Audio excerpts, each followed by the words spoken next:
आज भारत में उद्यमिता की स्थिति पहले से बेहतर है। अनेकों कंपनियां एक भीषण प्रतिस्पर्धा में सम्मिलित हैं, परंतु जिनका प्रभाव सबसे अधिक है भारतीय उद्योगों पर, वह है धीरूभाई अंबानी का रिलायंस समूह, जो अब मुकेश अंबानी के हाथ में है, और गौतम अडानी का अडानी समूह। आप चाहे इनका समर्थन करें या विरोध, पर इन्हें अनदेखा तो अवश्य नहीं कर सकते। परंतु एक समय ऐसा भी था जब भारतीय उद्योग पर दो अलग परिवारों का वर्चस्व व्याप्त था।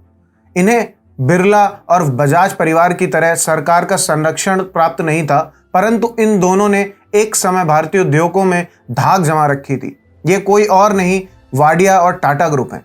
नमस्कार, टीएफआई इतिहास एवं संस्कृति में आपका स्वागत है और मैं शिखर त्रिपाठी आपको परिचित कराऊंगा कि कैसे ब्रिटिश डकैतों और दहेज के एक किस्से से वाडिया समूह ने भारतीय उद्योग में अपनी पैठ बना ली।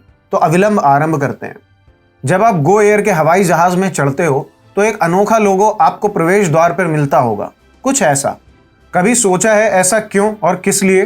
असल में गो एयर इसी समूह का हिस्सा है जो Bombay Dyeing, Bombay Realty, Britannia bakery उत्पाद का स्वामित्व संभालता है और आईपीएल में एक समय पंजाब किंग्स में भी अच्छी खासी हिस्सेदारी रखता था। इतना ही नहीं, जब बॉलीवुड का उद्भव हुआ था तो प्रारंभ में मूवी टोन नाम से इस परिवार का एक भाग फिल्में बनाती थी।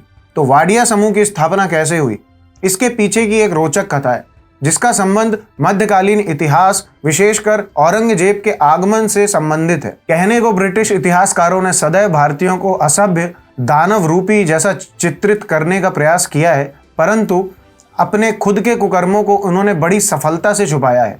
जब ब्रिटेन में औद्योगिक क्रांति ने पांव भी नहीं जमाया था, तभी से ब्रिटेन से निकले समुद्री लुटेरों ने संसार के लगभग समस्त सागरों में उत्पात मचाया हुआ था और भारत भी इससे अछूता नहीं था।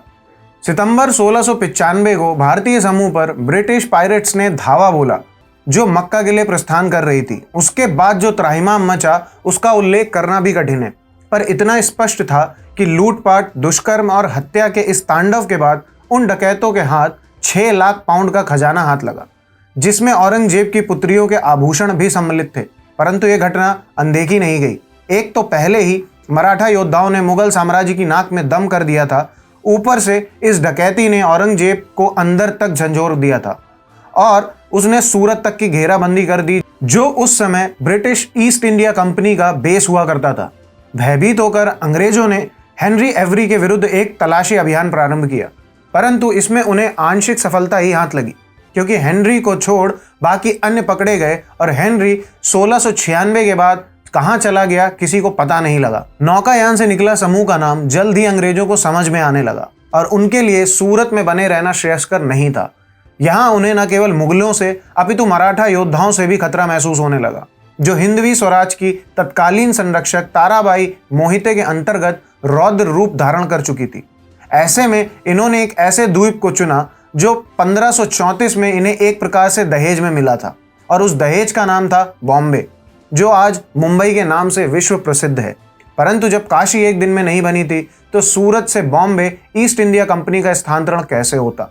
ऐसे में एक पारसी नौका निर्माता ने उन्हें सहायता के लिए अपना हाथ आगे बढ़ाया। इनका नाम था लोजी नुसेर वांजी, जो पहले सूरत में एक संपन्न जहाज निर्माता के लिए काम करते थे और इन्हीं के नेतृत्व में एशिया का प्रथम ड्राई डाक एवं मझगांव के डाक का निर्माण 1774 तक संपन्न हुआ।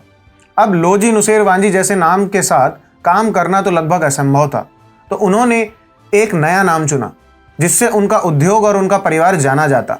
गुजरात में नौका निर्माता को वाडिया कहा जाता है और यहीं से उत्पत्ति हुई वाडिया समूह की। वर्षों बाद जब प्रतीक चिन्ह को चुनने की बारी आई, तो उन्होंने अपने व्यवसाय के अनुरूप जहाज निर्माण को अपना प्रतीक बनाया। जिन्ना के साथ इनका 36 का आंकड़ा था।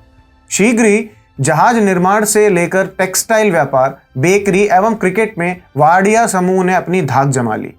आज भी भारत के सबसे धनाढ्य परिवारों में से वाडिया ग्रुप एक है। परंतु क्या आपको पता है कि वाडिया परिवार का पाकिस्तान के संस्थापक मोहम्मद अली जिन्ना से भी एक अजीबो गरीब नाता था? जब जिन्ना ने वर्षों पूर्व रतनबाई पेटिट नामक एक 18 वर्षीय कन्या से निकाह किया था, इससे समूचे पारसी समुदाय में कोहराम मच गया, क्योंकि रतनबाई स्वयं एक प्रभावशाली परिवार से संबंध रखती थी और इनके संबंधियों में टाटा परिवार भी सम्मिलित था। परंतु समय ने ऐसा फेर लिया कि वर्षों बाद जिस जिन्ना ने धर्म की सीमाएं लांघकर रतनबाई से विवाह किया था, वह अपनी ही बेटी दीना के प्रेम प्रसंग में सबसे बड़ा शत्रु बना।